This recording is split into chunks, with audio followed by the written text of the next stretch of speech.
ಆತ್ಮೀಯ ವಿದ್ಯಾರ್ಥಿಗಳೇ, ಎಲ್ಲರಿಗೂ ನಮಸ್ಕಾರ. So children, in previous class we learned 1 marks questions with answers physics subject. So last ಕ್ಲಾಸಲ್ಲಿ ನಾವು ಏನು ಡಿಸ್ಕಸ್ ಮಾಡಿದ್ವಿ, 1 ಮಾರ್ಕ್ಸಿನ ಕ್ವಶನ್ ಮತ್ತು ಆನ್ಸರ್ಸ್ಗಳನ್ನು ನಾವು ಡಿಸ್ಕಸ್ ಮಾಡಿದ್ವಿ. ಆ ಕ್ಲಾಸು ನಿಮಗೆ ತುಂಬ ಹೆಲ್ಪ್ ಆಯ್ತು ಅಂತ ನಾನು ಅನ್ಕೋತೇನೆ. So today we are going to learn 2 marks important questions with answers. 2 ಅಂಕದ ಇಂಪಾರ್ಟೆಂಟ್ ಕ್ವಶನ್ಸ್ಗಳನ್ನು ಮತ್ತು ಅವುಗಳ ಆನ್ಸರ್ಗಳನ್ನು ನಾವು ಡಿಸ್ಕಸ್ ಮಾಡೋಣ ವಿದ್ಯಾರ್ಥಿಗಳೇ. ಫಿಸಿಕ್ಸ್ ಸಬ್ಜೆಕ್ಟ್ ಫಸ್ಟ್ PUCದು. ಸ್ಟಾರ್ಟ್ ಮಾಡೋ ಮುಂಚೆ ನಾನಿಲ್ಲಿ ಏನು ಹೇಳ್ತೀನಿ ಅಂದರೆ, ಫಸ್ಟು ನೀವು ವಿಡಿಯೋವನ್ನು ಪೌಸ್ ಮಾಡಿಬಿಟ್ಟು ಈ ಪ್ರಶ್ನೆಗಳನ್ನು ಓದಬೇಕು. You should read all the questions. ಹಾಗಾದರೆ ನೀವು ದಯವಿಟ್ಟು ವಿಡಿಯೋವನ್ನು ಪೌಸ್ ಮಾಡಿಬಿಟ್ಟು ಈ ಎಲ್ಲ ಪ್ರಶ್ನೆಗಳನ್ನು ಓದಬೇಕು ವಿದ್ಯಾರ್ಥಿಗಳೇ. ಓದ್ತಾ ಇದ್ದೀರಲ್ವಾ? ಎಸ್, ಸಾಧ್ಯ ಆದರೆ ಬೇಕಾದರೆ ಬರ್ಕೊಳ್ಳಿ, ನೀವು ಕ್ವಶನ್ಸ್ಗಳನ್ನು ಬರ್ಕೊಳ್ಳಿ ಸಾಧ್ಯ ಆದರೆ. ಇಲ್ಲಾಂದರೆ ವಿಡಿಯೋನ ಪೌಸ್ ಮಾಡಿಬಿಟ್ಟು ಈ ಕ್ವಶನ್ಸ್ಗಳನ್ನು ಒಂದು ಸತಿ ಓದ್ಕೊಳ್ಳಿ. Next we are going to discuss the answers. ಇವುಗಳ ಆನ್ಸರ್ಸ್ಗಳನ್ನು ನಾವು ಡಿಸ್ಕಸ್ ಮಾಡಲಿಕ್ಕೆ ಹೋಗೋಣ. ಹಾಗಾದರೆ ಬನ್ನಿ, ಫಸ್ಟ್ ಕ್ವಶನ್ಗೆ ಅಂದರೆ 11th ಕ್ವಶನ್ಗೆ ಆನ್ಸರ್ ಏನಿದೆ ನೋಡಿ.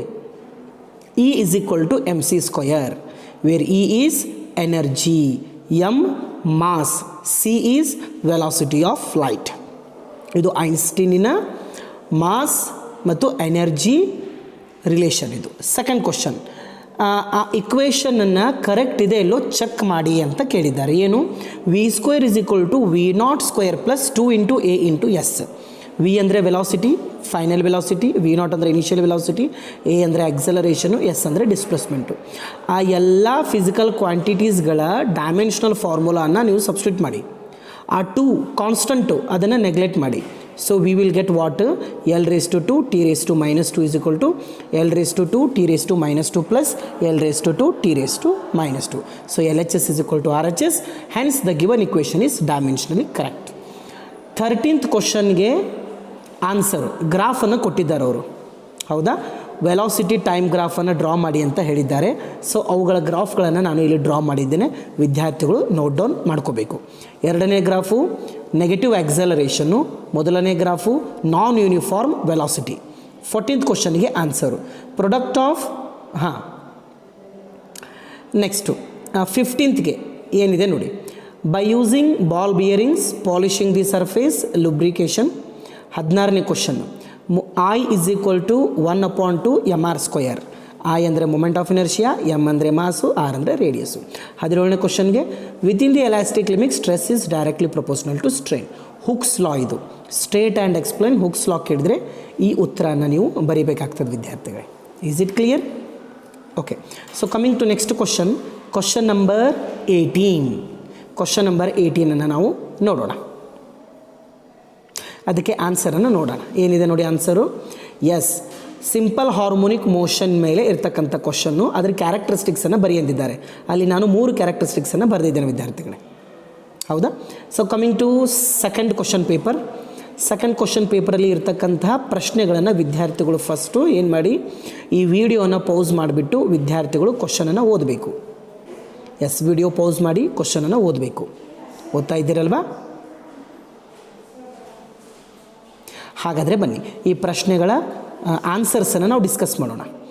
Name the 2 fundamental forces in nature ಅಂತ ಅಲ್ಲಿ ಬರೆದಿದೆ ನೋಡಿ. 2015 ಅಂತಿದೆ ನೋಡಿ. Gravitational force, electromagnetic force. ಇನ್ನೂ 2 ಇವೆ, strong nuclear force, weak nuclear force. ಯಾವುದಾದ್ರೂ 2 ಬರೀಬೇಕು. ನೆಕ್ಸ್ಟ್ 12th ಕ್ವಶನ್ಗೆ answer. Check the correctness of V = V0 + AT. ಅವುಗಳ ಡೈಮೆನ್ಷನಲ್ ಫಾರ್ಮುಲಾನ ಬರೆದ್ಬಿಟ್ಟು LHS = RHS ಅಂತ ಪ್ರೂವ್ ಮಾಡಿ ಲಾಸ್ಟಿಗೆ ಒಂದು ಲೈನ್ ಬರೀರಿ. Hence the given equation is dimensionally correct. 13ನೇ ಕ್ವಶನ್ಸನ್ನು ಏನು ಮಾಡಿದ್ದಾರೆ, ಗ್ರಾಫನ್ನು ಕೇಳಿದ್ದಾರೆ. Position time graph. Position time graph 2 ಗ್ರಾಫ್ಗಳನ್ನು ಪ್ಲಾಟ್ ಮಾಡಂದಿದ್ದಾರೆ. ಆ 2 ಗ್ರಾಫ್ಸ್ಗಳನ್ನು ನಾನು ಪ್ಲಾಟ್ ಮಾಡಿದ್ದೇನೆ. Is it clear children? Okay. So next question 14ನೇ ಕ್ವಶನ್ನೂ ಪ್ರಾಬ್ಲಮ್ ಇದೆ. ಏನು ಕಂಡುಹಿಡಿ ಅಂದಿದ್ದಾರೆ ಅಂದರೆ ಅವರು ಮ್ಯಾಗ್ನಿಟ್ಯೂಡನ್ನು ಕಂಡುಹಿಡಿ ಅಂತ ಹೇಳಿದ್ದಾರೆ. ಹಾಗಾದರೆ ಹಾರಿಸಾಂಟಲ್ ಕಾಂಪೋನೆಂಟ್ ಏನಾಗ್ತದೆ? AX = A cos θ. ಸೊ θ ಕೊಟ್ಟಿದ್ದಾರೆ 60 ಡಿಗ್ರಿ, A ವ್ಯಾಲ್ಯೂ ಕೊಟ್ಟಿದ್ದಾರೆ. ಸೊ ಆನ್ಸರ್ ಏನಾಗ್ತದೆ ಅಂದರೆ 5 ಯೂನಿಟ್ ಆಗ್ತದೆ. ಸೊ ಕ್ವಶನ್ ನಂಬರ್ 15 ಹೌದಾ. ಎರಡು ಡೆಫಿನೇಷನ್ಸ್ಗಳನ್ನು ಕೇಳಿದ್ದಾರೆ, ಸ್ಟ್ಯಾಟಿಕ್ ಫ್ರಿಕ್ಷನ್ನು ಮತ್ತು ಕೈನೆಟಿಕ್ ಫ್ರಿಕ್ಷನ್. ಸ್ಟ್ಯಾಟಿಕ್ ಫ್ರಿಕ್ಷನ್ಗೆ ಏನು ಅದರ ಆನ್ಸರನ್ನು ಅಲ್ಲಿ ನಾನು ಬರೆದಿದ್ದೇನೆ. Next question number 16, I is equal to 1/2 mr square is the right answer. Moment of inertia value ಬರೀ ಎಂದಿದ್ದಾರೆ, ಹೌದಲ್ವಾ? ಕ್ವಶನ್ ನೋಡಿದಿರಲ್ವಾ? ಸೊ ಐ ಅಂದರೆ ಮೂಮೆಂಟ್ ಆಫ್ ಇನರ್ಷಿಯಾ, ಎಮ್ ಅಂದರೆ ಮಾಸು, ಆರ್ ಅಂದರೆ radius. 17th question, Hooke's law, stress is directly proportional to strain, already discuss ಮಾಡಿದ್ದೀವಿ. 18th question, displacement time graph simple harmonic motion ಎಂದಿದ್ದು. Is it clear children? ಹಾಗಾದರೆ ಬನ್ನಿ, ಇದು 2016ನೇ annual ಎಕ್ಸಾಮಿನಿನ 2 marks questions. ವಿದ್ಯಾರ್ಥಿಗಳು ಏನು ಮಾಡಬೇಕು, ವಿಡಿಯೋವನ್ನು ಪೌಸ್ ಮಾಡಿಬಿಡಿ. ವಿಡಿಯೋವನ್ನು ಪೌಸ್ ಮಾಡಿಬಿಟ್ಟು ದಯವಿಟ್ಟು ಕ್ವಶನ್ಸ್ಗಳನ್ನು ಓದಬೇಕು. ಹಾಗಾದರೆ ಕ್ವಶನ್ ಓದಿದ್ರ? ಸೊ ಹಾಗಾದರೆ ಸೊಲ್ಯೂಷನ್ ಆನ್ಸರ್ಸನ್ನು ನೋಡಿ. 11th ಕ್ವಶನ್ಗೆ it is a coherent system. Second point, it is metric system of units. 12thಗೆ dimensional constants involved in the physical relations can not be determined. It fails to give information about trigonometry, logarithmic, exponential and complex quantities involved in the physical relation. Is it clear? ಇದು dimensional ಅನಾಲಿಸಿಸ್ಸಿನ limitations. So coming to question number 13, differences between scalar and vector ಅಂತ ಕೇಳಿದ್ದಾರೆ. ಯಾವುದಾದ್ರೂ 2 ಡಿಫ್ರೆನ್ಸನ್ನು ಬರೀರಿ ಸಾಕು. Physical quantity which having only magnitude, it is having magnitude. No direction, it is having direction. Example speed and distance, ವೆಕ್ಟರ್ಗೆ velocity ಮತ್ತು displacement ಏನಾಗ್ತದೆ, examples ಆಗ್ತವೆ. So coming to next question, 14ನೇ ಕ್ವಶನ್ಗೆ ಆನ್ಸರ್ ಏನಿದೆ ನೋಡಿ. ಹಾರಿಜಾಂಟಲ್ ರೇಂಜ್ ಡಿಫೈನ್ ಮಾಡಿದ್ದಾರೆ. The horizontal range, it is the distance covered by the projectile from the foot of the lower to the point. ಇಷ್ಟು ಬರಿಬೇಕಾಗ್ತದೆ. ಅದರಲ್ಲಿ ಸಬ್ ಹೆಡ್ಡಿಂಗ್ ಇನ್ನೊಂದು question ಇದೆ, what is time of flight? Time taken by the projectile to complete its trajectory. 15th question, most frequently asked question, fundamental forces in nature, again gravitational force, electromagnetic force. ಇನ್ನೆರಡು ಇವೆ, ಅದನ್ನು ಬೇಕಾದರೆ ನೀವು ಬರಿಬೋದು, strong ಮತ್ತು weak nuclear forces.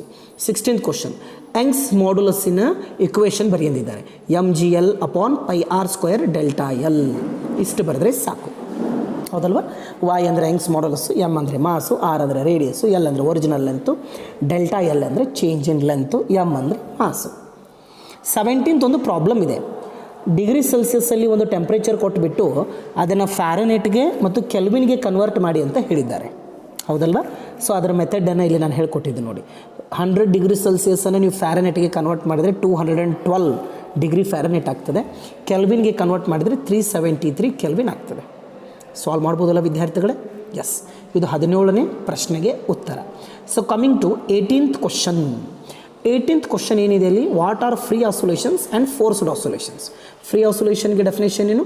It oscillates itself without outside interference. Forced ಆಸೋಲೇಷನ್ಗೂ definition ಅಲ್ಲಿ ಇದೆ, ನೋಡ್ಕೋಬೋದು. Coming to next question paper, video pause ಮಾಡಿಬಿಟ್ಟು ವಿದ್ಯಾರ್ಥಿಗಳು ದಯವಿಟ್ಟು ಎಲ್ಲ ಕ್ವಶನ್ಸ್ಗಳನ್ನು ಒಂದು ಸತಿ ಓದ್ಕೊಳ್ಳಿ. ಯಾಕಂದರೆ ನೆಕ್ಸ್ಟ್ ನಾವು ಇವುಗಳ ಆನ್ಸರನ್ನು ನಾವು ಡಿಸ್ಕಸ್ ಮಾಡಲಿಕ್ಕೆ ಹೋಗ್ತಾ ಇದ್ದೀವಿ. ಓದಿದ್ರೆ? ಹಾಗಾದರೆ ಬನ್ನಿ ಆನ್ಸರ್ ಡಿಸ್ಕಸ್ ಮಾಡೋಣ. 2018 ಆ್ಯನ್ಯುವಲ್ ಎಕ್ಸಾಮಿನ ಕ್ವಶನ್ ಪೇಪರ್ ಅದು. Law of conservation of energy, law of conservation of momentum. 11th ಪ್ರಶ್ನೆಗೆ ಉತ್ತರ. ಕ್ವಶನ್ ನಂಬರ್ 12 ಗ್ರಾಫ್ ಕೇಳಿದ್ದಾರೆ, ಗ್ರಾಫನಲ್ಲಿ ಡ್ರಾ ಮಾಡಿದ್ದೇನೆ.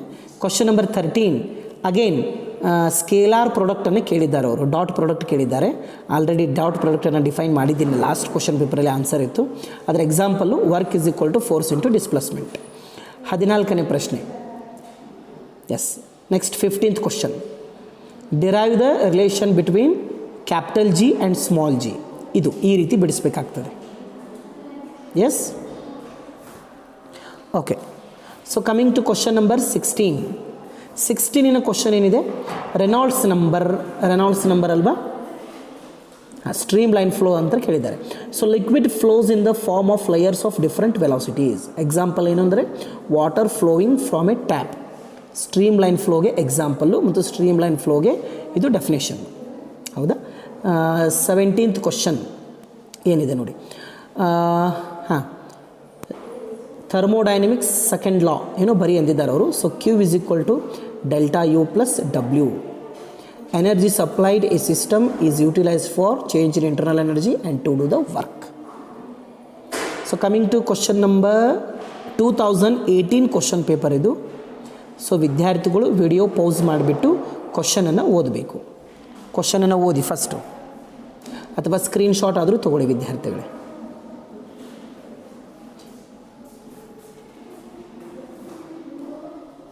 ಎಸ್, ಎಲ್ಲ ಕ್ವಶನ್ಸನ್ನು ಓದಿದ್ರಲ್ವ? ಹಾಗಾದರೆ ಬನ್ನಿ ಡಿಸ್ಕಸ್ ಮಾಡೋಣ. ಹಾಗಾದರೆ ಆನ್ಸರ್ಸ್ಗಳನ್ನು ನೋಡೋಣ.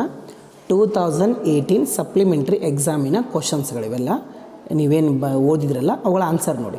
11th question, most frequently asked question ಅದು. Strong nuclear force is the strongest force in the nature, gravitational force is the weakest force in the nature. 12th question, to convert one system of unit into another system to derive the physical relation. ಹೌದಲ್ವಾ? ಅದು dimensional ಅನಾಲಿಸಿಸಿನ uses. Okay.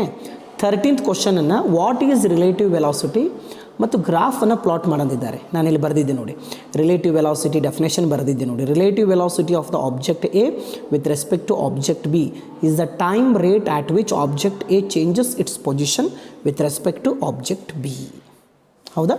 ಅಲ್ಲೇನು graph ಕೊಟ್ಟಿದ್ದಾರಲ್ಲ, draw the graph the object is moving with equal velocities ಅಂತ ಕೊಟ್ಟಿದ್ರು, ಅದ್ರ graph ಅದು. So 14ನೇ ಕ್ವಶನ್ನು ಮತ್ತು 15ನೇ ಕ್ವಶನನ್ನು ಆಲ್ರೆಡಿ ನಾವು ಡಿಸ್ಕಸ್ ಮಾಡಿದ್ದೀವಿ. ಸೊ ಅದೇ ಆನ್ಸರನ್ನು ಇಲ್ಲಿ ನೀವು ಬರ್ಕೋಬೇಕು. 16th ಕ್ವಶನ್ ಏನಿದೆ, prove that v is equal to omega r ಅಂತಿದೆ.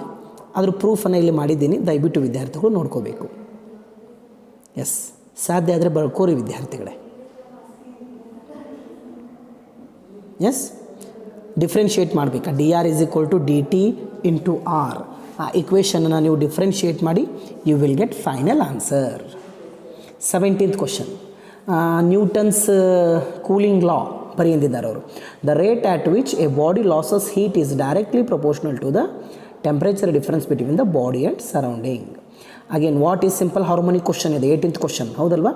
ಸಿಂಪಲ್ ಹಾರ್ಮೋನಿಕ್ ಮೋಷನ್ಗೆ ಡೆಫಿನೇಷನ್ನು ಮತ್ತು ಒಂದು ಎಕ್ಸಾಂಪಲ್ ಏನು, ಸಿಂಪಲ್ ಪೆಂಡುಲಮ್.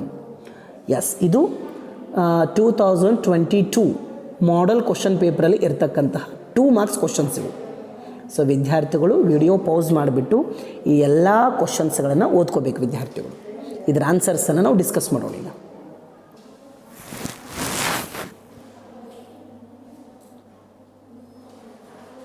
ಹಾಗಾದರೆ ಬನ್ನಿ ಆನ್ಸರ್ಸ್ ಏನಿವೆ ನೋಡಿ. ಸಿಗ್ನಿಫಿಕೆಂಟ್ ಫಿಗರ್ಸ್ 4 and 3 ನೋಡಿ. ಮತ್ತೆ 17th question, differences between scalars and vectors ಕೇಳಿದ್ದಾರೆ. ಈ ರೀತಿ ಇಷ್ಟು ಡಿಫ್ರೆನ್ಸಸ್ಸನ್ನು ಬರೆದ್ಬಿಡಿ ನೀವು. ಕರೆಕ್ಟ್, ಇಷ್ಟು ಡಿಫ್ರೆನ್ಸಸ್ ಬರೆದ್ರೆ you will get 2 marks. Okay. Next 18th question ಏನಂತ ಕೇಳಿದರೆ, ವಾಟ್ ಈಸ್ ಸೆಂಟ್ರಿಪಿಟಲ್ ಆಕ್ಸಲರೇಷನ್, ಅದರದ್ದು ಇಕ್ವೇಷನ್ ಬರೆಯಂದಿದ್ದಾರೆ. ಇಲ್ಲಿ ಬರೆದಿದ್ದೆ ನೋಡಿ, acceleration which is always directed towards the centre, ಅದರ ಇಕ್ವೇಷನಲ್ಲಿ ಇದೆ. Next advantages of friction, helps to walk, helps to writing on the paper or board. ಬೇರೆ ಅಪ್ಲಿಕೇಶನ್ಸ್ ನಿಮ್ಗೆ ಯಾವ್ದು ಗೊತ್ತಿದೆ ಆ ಅಪ್ಲಿಕೇಶನ್ಸನ್ನು ಬರಿಬೋದು ನೀವು, ನಾನು ಹೇಳ್ಕೊಟ್ಟಿದ್ದು ಬರಿಬೇಕಂತೇನಿಲ್ಲ. Question number 20, state and explain hooks law. ಇಷ್ಟು ಬರಿಬೇಕಾಗ್ತದೆ ನೋಡಿ. ಮೋಸ್ಟ್ ಫ್ರೀಕ್ವೆಂಟ್ಲಿ ಆಸ್ಕ್ಡ್ ಕ್ವಶನ್ ಇದು, state and explain hooks law. ಇಷ್ಟು 2 ಮಾರ್ಕ್ಸಿಗೆ ಇಷ್ಟು ಬರೆದ್ರೆ ನಿಮಗೆ ಎರಡಕ್ಕೆ 2 ಮಾರ್ಕ್ಸನ್ನು ನಿಮಗೆ ಕೊಡ್ತಾರೆ. Is it clear? Question number 20, state and Hooke's law. ಇಷ್ಟು ಬರಿಬೇಕು ನೀವು ಎನ್ಯುವಲ್ ಎಕ್ಸಾಮಲ್ಲಿ ಈ ಕ್ವಶನನ್ನು ಕೇಳಿದರೆ. ನೆಕ್ಸ್ಟ್ ಕ್ವಶನ್ ನಂಬರ್ 21 ಏನು ಕೇಳಿದ್ದಾರೆ ಅವರು, ಕೆಪಿಲರಿಯಲ್ಲಿ ಇರ್ತಕ್ಕಂಥ ಹೈಟ್ ಫಾರ್ಮುಲಾ ಬರೆಯಂದಿದ್ದಾರೆ. ಕೆಪಿಲರಿ ರೈಸ್ ಹೈಟ್ ಫಾರ್ಮುಲಾ ಏನು, H is equal to 2t cos theta divided by R sigma G. T ಅಂದರೆ ಸರ್ಫೇಸ್ ಟೆನ್ಷನ್, ಥೀಟಾ ಅಂದರೆ ಆ್ಯಂಗಲ್ ಆಫ್ ಕಾಂಟ್ಯಾಕ್ಟ್, R ಅಂದರೆ radius of capillary tube. And question number 22 again problem ಇದೆ ನೋಡಿ. ಇದು problem already repeat ಆಗಿದೆ. Last year ಒಂದು question ಪೇಪರಲ್ಲಿ ಇತ್ತಿದ್ದು, ಮತ್ತೆ ಇದನ್ನು ರಿಪೀಟ್ ಮಾಡಿದ್ದಾರೆ ನೋಡಿ. 100 ಡಿಗ್ರಿ ಸೆಲ್ಸಿಯಸ್ಸನ್ನು we should convert into Fahrenheit and we should convert into Kelvin. ಆ ಮೆಥಡನ್ನು ನಾನು ಅಲ್ಲಿ ಬರೆದಿದ್ದೇನೆ, ವಿದ್ಯಾರ್ಥಿಗಳು ದಯವಿಟ್ಟು ನೋಡಬೇಕು. So question number 23, monoatomic ಮಾಲಿಕ್ಯೂಲ್ಸಲ್ಲಿ degrees of freedom 3, diatomic gas ಮಾಲಿಕ್ಯೂಲ್ಸಲ್ಲಿ ಡಿಗ್ರೀಸ್ ಆಫ್ ಫ್ರೀಡಮ್ 5 ಇರ್ತವೆ. Question number 24, simple harmonic motion ಅಂದರೆ ಆಸಿಲೇಷನ್ ಮೇಲೆ ಇರ್ತಕ್ಕಂಥ question. We should draw displacement time graph and we should draw velocity time graph. ಇಲ್ಲಿ ನಾನು draw ಮಾಡಿದ್ದೆ ನೋಡಿ. Next 25th question, waves ಮೇಲೆ ಇರ್ತಕ್ಕಂಥದ್ದು. What are nodes and what are antinodes ಅಂತ ಕೇಳಿದ್ದಾರೆ. ಬರೆದಿದ್ದೆ ನೋಡಿ, ನಾನು ಡೆಫಿನೇಷನ್ ಬರೆದಿದ್ದೇನೆ, ವಿದ್ಯಾರ್ಥಿಗಳು ದಯವಿಟ್ಟು ಓದ್ಕೋಬೇಕು. Displacement of the particle is maximum, ಅದು ಆ್ಯಂಟಿ ನೋಡು.